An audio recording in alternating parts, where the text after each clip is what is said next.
하나님을 체험했을 때 우리는 행동하게 됩니다.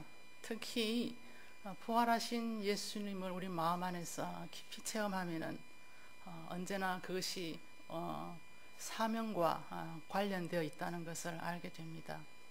부활하신 예수님께서 우리 가운데 나타나실 때는 반드시 말씀을 주십니다. 메시지가 있습니다. 그리고 그 메시지를 전하게 하시면서 능력까지 주신다는 것입니다. 오늘 이 말씀에서 제자들은 세 번째 부활하신 예수님을 만났다고 기록하고 있습니다. 첫 번째 말씀은 지난 주간에 우리가 설교로서 우리가 잘 들었습니다. 예수님이 이제 사형수로서 죽으셨고 제자들은 예수님과 동류가 되어서 잡혀갈까봐 유대인들이 두려웠습니다. 그래서 문을 닫고 꼭꼭 숨어있던 차에 예수님께서 아주 한순간에 나타나셨던 것입니다. 아무도 믿을 수 없는 그런 사건이 벌어진 것입니다. 그리고 상처가 난 그 손, 그리고 아직도 아물지 않은 창자국으로 아주 옆구리, 그 옆구리를 보여주시면서 너희에게 평강이 있을지어다, 그렇게 증거하셨습니다. 다시 살아나신 주님을 만났던 이 기쁨, 아마 그들의 안에 있는 모든 두려움이나 근심들이 다 사라졌을 것입니다. 예수님께서 오셔서 당신의 그 평화를 주시고, 그리고 아버지께서 나를 보내신 것 같이 나도 너희를 보낸다, 그렇게 이제 사명을 주셨습니다. 두 번째 나타나셨습니다. 두 번째 부활하신 예수님은 이 나타나심에 대해서 믿을 수 없는 도마, 의심하는 도마를 위해서 친히 또 나타나셨습니다. 똑같이 평강을 주셨습니다. 그리고 손과 옆구리를 보이시면서 보아라, 못자국과 창자국을 보아라, 이것이 증거가 되지 않느냐, 만져보아라, 아주 친절하게 도마에게 자신을 내어주셨습니다. 그러나 도마는 주님을 만질 수 없었습니다. 만지지 않아도 너무도 믿을 수밖에 없는 분명한 사실이기 때문에 그는 만지지 않고도 주님의 부활을 믿을 수 있었습니다. 그리고 도마는 부활 체험을 통해서 예수님을 한 인간에서 이제는 하나님으로서 믿게 되는 큰 은혜를 입게 되었습니다.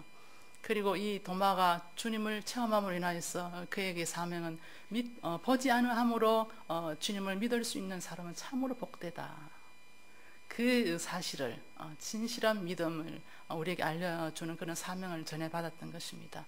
도마가 그 일평생 복음을 전하는 일에 헌신했던 것을 볼 수 있습니다.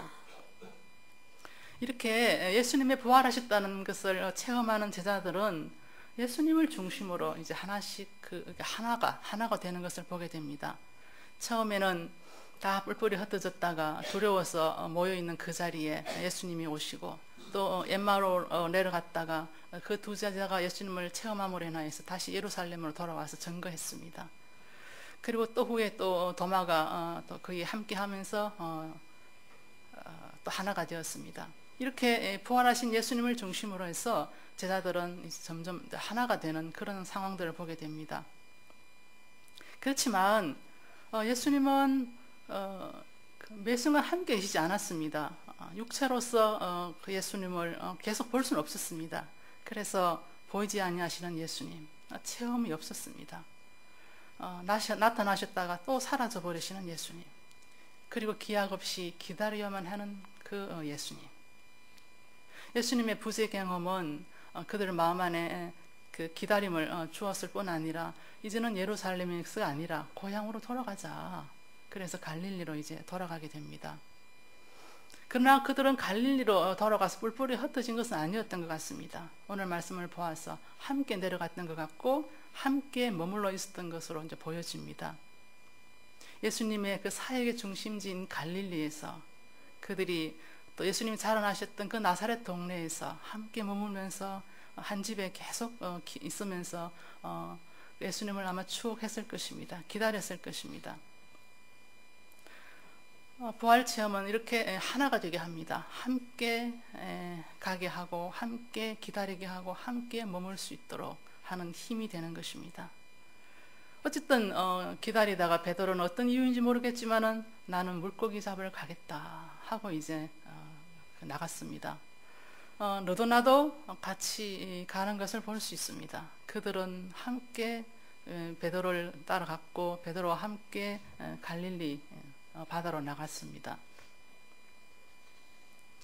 저는 그들이 함께 하였다는 것입니다. 이 말씀을 전가하고 싶습니다. 부활 체험을 하였던 그들은 예수님이 생전에는 그토록 싸웠는데, 그죠? 얼마나 싸웠습니까? 그 어머니를 대동시켜서까지 자리 다툼을 하면서 그 예수님 마음을 불편하게 했던 그들이 예수님의 그 부활하심, 이 사건을 통해서는 다시는 다툼이 있는 것이 아니고 함께하는 그런 상황으로 바뀌는 것을 보게 됩니다. 우리가 고생을 함께하고 기쁨을 같이 나눌 수 있습니다. 그런 삶의 자리를 함께 했던 사람들은 결코 흩어질 수 없습니다. 한 배를 탈 수 있고 하나의 뜻을 위하여서 함께 한 방향을 향하여서 행동할 수 있습니다. 그것이 바로 같은 경험의 자리에서 함께 아파하고 기뻐했던 사람들은 공감대가 형성이 되면서 사랑이 스스로 흘러가게 되기 때문에 그런 것 같습니다. 특히 그리스도를 체험했을 때 예수님의 이 죽음과 부활이 있다는 것을 우리가 믿는다면은, 체험과 이 믿음이 있다면은, 비가 오고 바람이 불어서 창수가 넘쳐나도 무너지고 썰려가도 반석 위에 주초를 세운 이 집은 그런 공동체는 결코 쓰러지지 않는다는 것입니다. 진짜 공동체는 동고동락하는 교회를 말합니다. 예수님을 같이 체험하고 죽음 이후에 부활이 있다는 이 예수님을 만남으로 해서 이 사실을 분명하게 믿는 사람들의 모임은 결코 이 세상에서 흩어지지 않는다는 것입니다. 진짜 교회는, 건강한 교회는 세상으로 보내심을 받게 되는 것입니다. 우리가 이 교회 공동체에 모여 있지만은 세상으로 보내심을 받고 있다는 이 깨어남이 없다면은 우리는 생명력을 가질 수가 없습니다. 깨어나야 됩니다. 세상으로 보내심을 받고 있다고. 이웃을 위해서 우리가 시간을 내어줘야 되고, 우리의 가진 이 모든 에너지들을 이웃을 위하여서 헌신해야 되는, 방출해야 되는 그런 존재라는 것을 기억해야 합니다. 그래야만 우리 교회 공동체는 구원의 방주가 될 수 있는 것입니다. 옛날에는 교회를 구원의 방주라고 그랬습니다. 방주. 요즘은 방주라는 말을 잘 쓰지 않지만, 사실은 정말 우리가 보내심을 받고 있는 존재로서 이 세상에 자리 잡고 있는 급익 공동체라면 우리는 구원을 위한 방주가 되는 것입니다.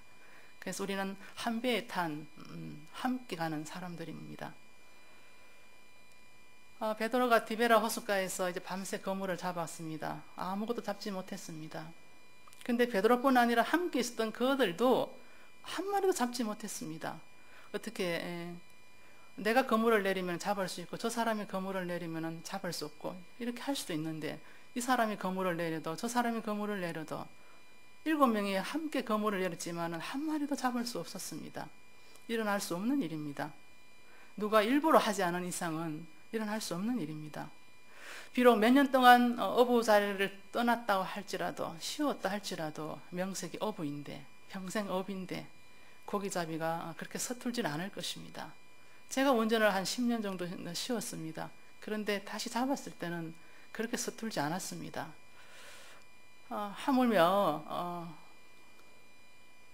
고깃배를 그 바다에 띄우고 먹고 사는 이 사람들이 고기를 못 잡을 리는 없는 것입니다. 분명히 이유가 있는 것입니다. 그것은 바로 이제 물고기를 잡아서 먹고 사는 차원에서 이제 그건 아니다라는 것입니다. 너희가 이제 물고기를 잡아서 먹고 즐거워하는 그런 차원의 존재는 이제 아니다. 그것을 깨우쳐 주시고자 하신 예수님의 뜻이었던 것입니다. 예수님이 그렇게 하신 것으로 우리는 생각할 수 있습니다. 이제후로는 내가 사람을 취하리라고 그렇게 말씀하시면서 제자로 이제 삼으셨는데, 이 마지막 이 부활의 주님께서 다가오실 때는 그들의 그 빈 그물은 이제는 실패가 아닙니다. 사명자가 되게 하시고자 자각하게 하시려고 이제는 사람을 낚는 어부가 될 것이다.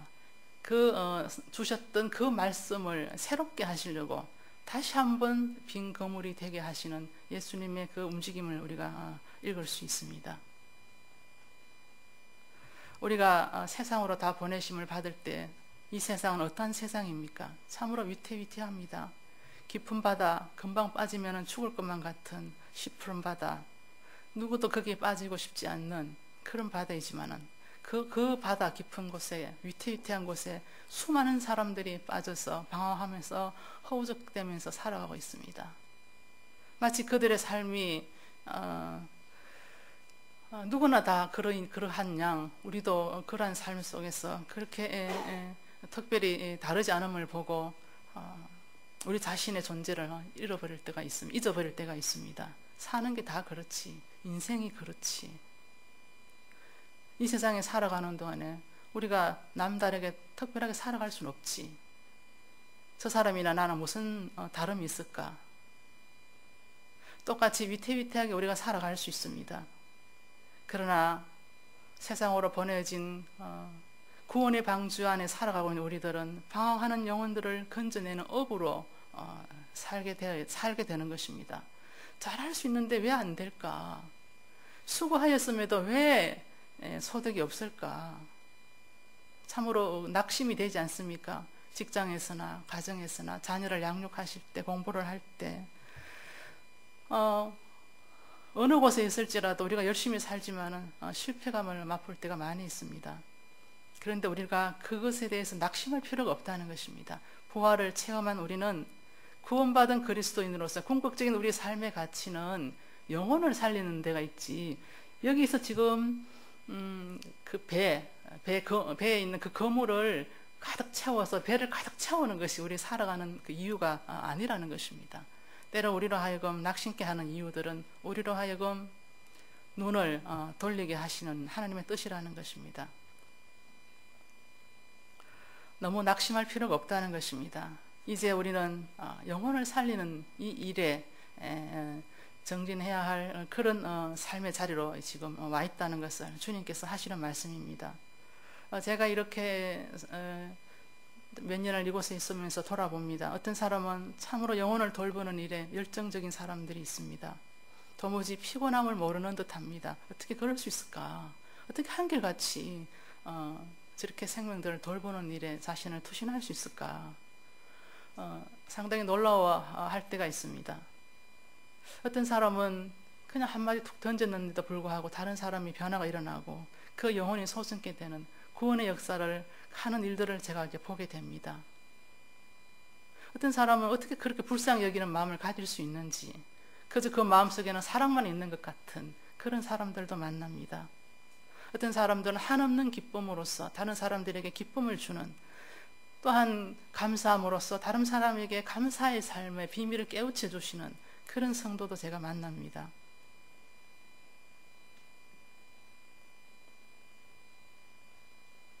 우리가 세상에서는 낙심할 수 있습니다. 그러나 구원의 방주 안에서 살아가는 우리는 결코 세상의 사람과 다른 결과로서 살아낼 수 있는 능력의 사람이라는 것을 기억해야 합니다. 예수님은 이제 21장 4절에서 6절의 말씀을 한번 읽어보겠습니다. 우리에게 무엇을 원하시는지, 어떤 말씀을 하시는지, 무엇을 명령하시는지 4절에서 6절의 말씀을 읽어보면서 주님의 말씀을 듣겠습니다. 같이 읽겠습니다. 날이 새어갈 때에 예수께서 바닷가에 서셨으나 제자들이 예수이신 줄 알지 못하는지라. 예수께서 이르시되 얘들아 너희에게 고기가 있느냐? 대답하되 없나이다.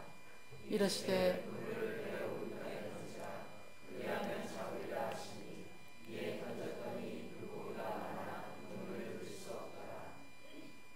이제 예수님은 세 번째 그들 곁에 오셨습니다.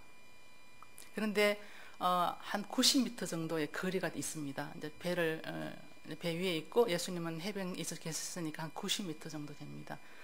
굉장히 새벽이니까 먼 거리로 될 수 있고 알아볼 수 없는 그런 거리가 될 수 있습니다. 그래서 제자들은 얘들아 거기가 있느냐 크게 소리치는 예수님의 음성을 들었음에도 불구하고 주님이신 줄 알아보지 못했습니다.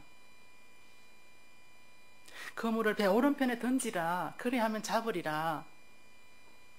누군지 알 수 없지만은 배 오른편에 던지라는 말씀을 듣고 그들은 그렇게 실행을 했습니다. 그러면서 그물에서 고기가 올라오는 것을 바라보면서 그들의 마음의 눈이 활짝 열리면서 그 중에 특별하게 요한이라는 사람은 주님이심을 아주 가장 빨리 알아보는 그런 일이 벌어졌습니다. 예수님께서 고기가 없는 것을 바닷가에서 이제 보시면서 도와주고 계십니다. 배 오른편에 그물을 던져라. 그러면 고기가 있을 것이다. 배 오른편에 던지라는 것입니다. 무엇을 말씀하실까요? 배 오른편이 어딜까요? 이편 저편이라고 하시는 말씀이라보다는 다시 한번 해보지 않겠느냐. 이 사람들이 왼편 오른편 앞과 뒤를 안 해보는 데가 있겠습니까? 근데 배 오른편은 특별한 장소라기보다는 다시 한번 해봐라. 낙심하지 말고 한 번만 더 해봐라. 이젠 다를 것이다. 내가 여기에 있지 않느냐. 내가 도와줄 것이다. 다시 한번 해봐라. 배 오른편에 던지라. 그동안 너희가 아무리 수고를 했더라도 구원의 은총을 받는 영혼들이 없었느냐? 한 영혼도 낚을 수 없었더냐? 한 생명도 주께로 돌아오게 하는 일을 할 수 없었더냐? 낙심하지 마라. 제가 이렇게 기도 여정을 가고 또 동반할 때 많은 사람들의 영적으로 실망하는 사람들이 참 있습니다. 영적 체험이 없어서 실망하기도 하지만은 열매가 없어서 실망하시는 분들이 있습니다. 내가 아무리 그 애들을 가르쳐도 우리 반 아이들은 늘지 않습니다. 제가 아무리 그 사람을 두고 기도하는데도 불구하고 그 사람은 꿈쩍도 하지 않습니다. 특별히 우리 가족이 그러할 때는 정말 낙심이 됩니다. 주님은 말씀하십니다. 낙심하지 마라. 다시 한번 해봐라.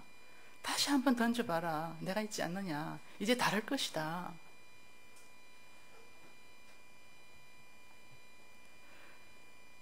예수님께서 이렇게 적극적으로 다가오셔서 개입하시면은 이제는 생명을 건지는 일은 우리의 일이 아닙니다. 주님의 일이 되는 것입니다. 왜냐하면은 하나님께서 오게 하시지 아니하시면은 한 생명도 하나님께로 돌아올 수 없다고 하셨습니다. 그리고 주님은 내 양은 내 음성을 들으며 나는 그들을 알며 그들은 나를 따른다 하고 하셨습니다. 내가 그들에게 와보라고 초대했을 때 그들은 주님의 음성을 듣는다는 것입니다. 하나님께서 귀를 열어주셔서 그들이 음성을 들어야만 그들이 움직일 수 있는 것이지, 내가 아무리 맛있는 것을 사주고 설득을 하고 기다린다 할지라도 내 편에서는 사실은 쉽지 않습니다. 하나님께서 움직이셔야만 가능한 것입니다. 그래서 세 번째로 나타나신 예수님께서는 그 곁에 머무시면서 그렇게 한번 해보라고 친히 가르쳐 주시고 계십니다. 이 시간 그물을 배 오른편에 던지라, 이 말씀에 다시 힘을 얻으시고 누가 떠오르시는지 생각나시는 분이 있으신지 한번 마음속에 머물러 보시기 바랍니다. 주님께서 어떤 생명을 나에게 던져주시는지, 나에게 맡겨주시는지 마음을 열어서 잘 한번 들어보시길 바랍니다. 전도 대상자는 내가 결정하는 것이 아닙니다. 기억나게 하시는 사람, 그 사람을 하나님께서 당신의 때에 당신의 도우심으로 이루어 가시는 것입니다. 그 처치 스테이 때 처치 스테이라는 그물에 그 영혼이 걸리게 하실 것입니다. 우리 각자가 그물을 다 가지고 이제 더 처치 스테이 이 행사에 우리가 지금 참여하고 있습니다. 그래 크게 보면은 이 더 처치 스테이라는 그물이, 큰 그물이 있습니다. 이 큰 그물이 같이 움직일 때, 큰 배가 같이 움직일 때, 큰 그물을 낼 때 우리의 그 작은 수고들은 엄청난 그 능력으로 나타날 수 있는 것입니다. 사람을 낚는 업으로 우리를 다 세우셨는데 사실은 사람을 낚는 업으로서의 사는 사람은 좋은 사람이나 미운 사람이 없습니다. 어쩌면 복음 때문에 더 핍박을 받을 수 있습니다. 복음 때문에 더 원수지간이 될 수 있습니다. 그래서 복음을 들고 나갈 때 좋은 사람을 만나야지. 좋은 사람을 내가 전도해야지. 그렇게 할 수가 없습니다. 정작 좋은 사람도 복음을 들고 나가면은 원수가 될 수 있습니다. 등을 돌릴 때가 있지 않습니까? 마음 상할 것이 없습니다. 하나님께서 생각나게 하셨다면은 그 사람의 마음을 돌이키시고 그 사람이 주께로 돌아오게 하는 일을 행하실 것입니다. 내가 지금 생각나는 그 사람 우리가 찾아옵시다. 그 사람이 어디에 있는지. 온 집안을 다 뒤져서 이런 드라크마를 찾았던 드라크마의 주인, 그 주인의 마음을 우리가 읽어봅시다. 마침내 드라크마를 찾고 두 손에 들고 기뻐했던 그 주님, 그 주님의 그 기쁨을 우리가 다 맛볼 수 있기를 바랍니다. 지금 생각나는 그 사람이 누구고 어디에 계십니까? 찾아와야 합니다. 주님께서 나를 그렇게 찾으셨듯이 우리 자신도 각자 주어진 그 생명들을 다 찾아오셔야 됩니다. 7명의 제자들은 알 수 없는 목소리에 순명함으로써 그물을 내렸더니 마침내 많은 물고기가 잡히는 그런 큰 놀라움의 은혜를 입었습니다. 주님이 여기 계시면은 순명하면 꽉 찬 그물이라는 주님의 선물을 받을 수 있다는 것입니다. 각자가 순명할 때 우리의 이 처치 스테이 그물은 꽉 찬 그물로서 우리의 큰 기쁨으로 다가올 것입니다. 누가 사람을 낚는 어부가 될 수 있느냐?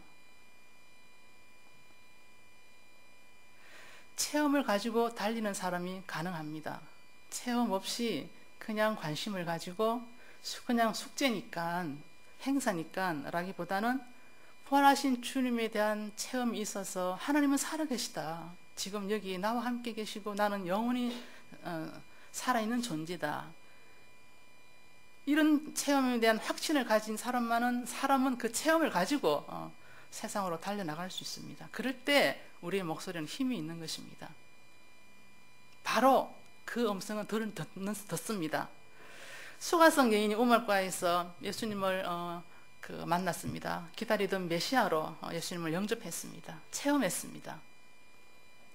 물동이를 버려두고 곧장 동네로 달려가지 않았습니까? 그리고 와서 보아라, 그리스도를 와서 보아라, 막 동네 다니면서 막 선포했습니다. 그 부끄러워서 죄 많은 여인이, 얼굴을 들 수 없었던 그 여인이 동네 한가운데 돌아다니면서 선포했습니다. 와서 그리스도를 보아라. 내가 만났다. 내가 체험했다. 그 음성에 사람들은 움직였습니다. 동네 사람들이, 사마리아 동네 사람들이 몰려와서 예수님 발치에 와서 그분의 말씀을 다 듣고는 예수님을 믿게 되었습니다. 이제는 당신의 말을 믿는 것이 아니라 우리가 들은 이 메시아, 이 그리스도로 인하여서 우리는 확실하게 믿습니다 하고 믿음을 가지고 다 돌아갈 수 있었던 것입니다. 체험을 가진 자가 하는 말은 하나님의 말씀이고 체험을 가진 자가 하는 행동은 하나님의 일입니다. 결코 낙심할 일이 없습니다. 막달라 마리아를 봅시다. 빈 무덤에서 예수님이 안 계셔서 시신을 잃어버렸기에 슬퍼하며 마음 아파하며 한없이 울었습니다. 그렇게 울고 서 있을 때 부활하신 예수님께서 뒤에서 서셔서 마리아를 부르셨습니다. 부활하신 그리스도를 첫 번 만났던 인물이 이 막달라 마리아입니다. 그래서 제자들이 믿지 않을 수도 있음에도 불구하고 주님께서 가서 기쁜 소식을 전하라고 하셨기에 달려가서 예수님을 전가하는 그 여인이었습니다. 우리가 체험을 하면은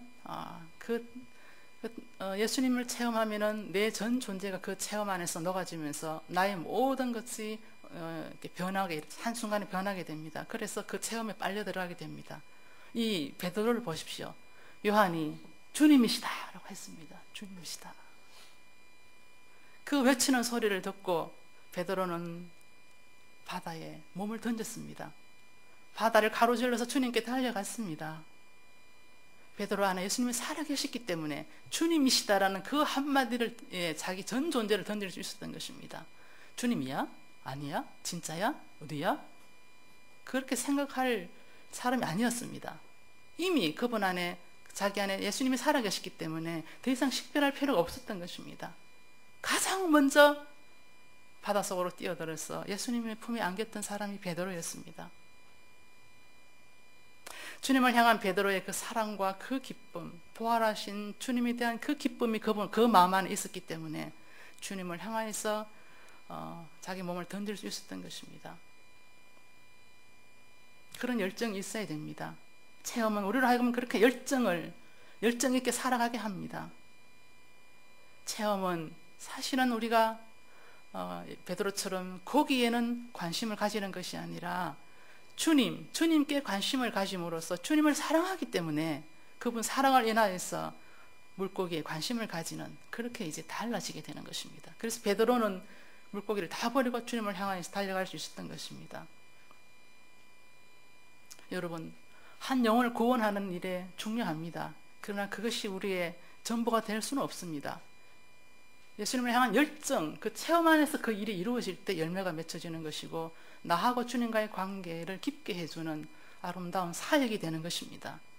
아무리 아름다운 일, 아무리 많은 사람들을 전도했다 할지라도, 그 영혼들을 구원하고 돌아오게 했다 할지라도 주님은 말씀하셨습니다. 귀신을 쫓아내고 많은 능력을 행하였을지라도 마지막 때는 내가 모른다 할 자가 있을 것이라고.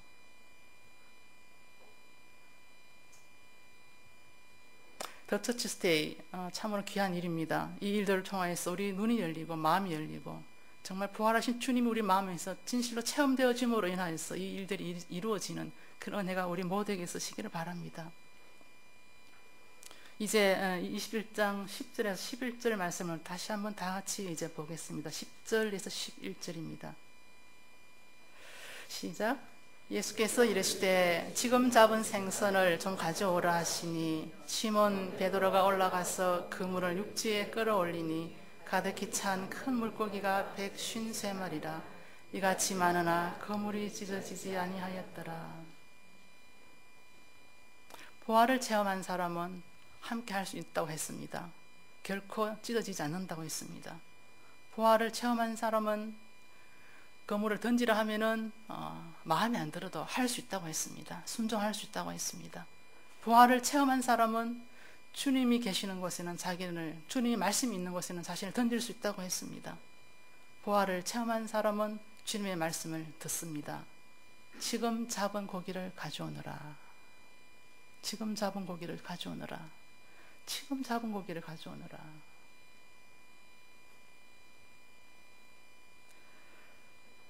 이 제자들이 그 그물에 가득 잡힌 그 고기가 153마리였습니다. 153마리인데 너무도 많은 고기로 큰 고기였기 때문에 꽉 차서, 그런데 찢어지지 않았던 것이 이상하다고 했습니다. 그물이 찢어지지 아니하였더라. 153마리를 이렇게 해석하는 사람도 있다고 합니다. 갈릴리 바다에는 153종류의 물고기가 있다. 153종류의 물고기들이 있는데 모든 종류의 고기가 다 잡혔다. 그렇게 해석합니다. 그리고 예수님께서 153마리를 주신 이것은 민족, 온 세계, 온 민족의 구원받을 자들을 다 이렇게 포함하는 것입니다. 그냥 우리 몇 사람이, 주변 몇 사람이 아니라 온 민족을, 그게 전 인류를 다 포함한 구원을 하나님께서, 예수님께서 그들에게 이제 말씀하시는 것이라고 그렇게 해석하는 사람도 있습니다. 그러니까 온 민족의 구원받을 영혼들이 엄청난 숫자로서 그물이 꽉 차도록 그렇게 이제 잡힐 거라는 겁니다. 주님께서 그렇게 하실 수 있다는 것입니다. 그물이 찢어지지 않을 정도로 꽉 차도록 우리에게 영혼들을 주신다는 것입니다. 우리의 작은 몸짓들이 함께 모이면은 디베라 바닷가에서 만선으로 기뻐하는 그들처럼 우리 안에 큰 기쁨을 누릴 수 있다는 것입니다. 그물이 찢어지지 않았습니다. 참 우리가 사람들이 많이 모이면 찢어질 수 있습니다. 그죠? 분쟁도 일어나고 그럴 수 있습니다. 그런데 부활을 체험한 그런 성숙한 사람들의 그 공동체는 사람이 많아도 결코 찢어지지 않는다는 것입니다. 그냥 건강한 교회는 터지거나 깨질 수 없다는 것입니다. 아무리 153마리의 고기가 잡혀 있다 할지라도 그 거물은 주님께서 주신 거물이었기 때문에 아주 건강한 교회처럼 터지지 않았다는 것입니다. 건강한 교회는 주님께서 환대하시는 그런 풍성한 잔치를 배설할 수 있어야 합니다. 우리가 정말 아름다운 교회고 건강한 교회고 희망이 있고 생명력이 있는 그런 교회 공동체라면은 주님께서 환대하실 그 사람들을 우리가 받아들이고 풍성한 잔치를 배설해 줄 수 있는 그런 여유, 그런 사랑, 그런 능력, 그 자비한 마음을 우리가 다 가질 수 있어야 되는 것입니다. 이번 기회에 우리가 어떻게 풍성한 잔치를 아름답게 치룰 수 있는가, 우리 자신을 한번 돌아보는, 우리가 얼마나 성숙해졌나 한번 돌아보는 그런 귀한 시간이 될 수 있기를 바랍니다. 기쁨에는, 행복에는 가짜가 있습니다.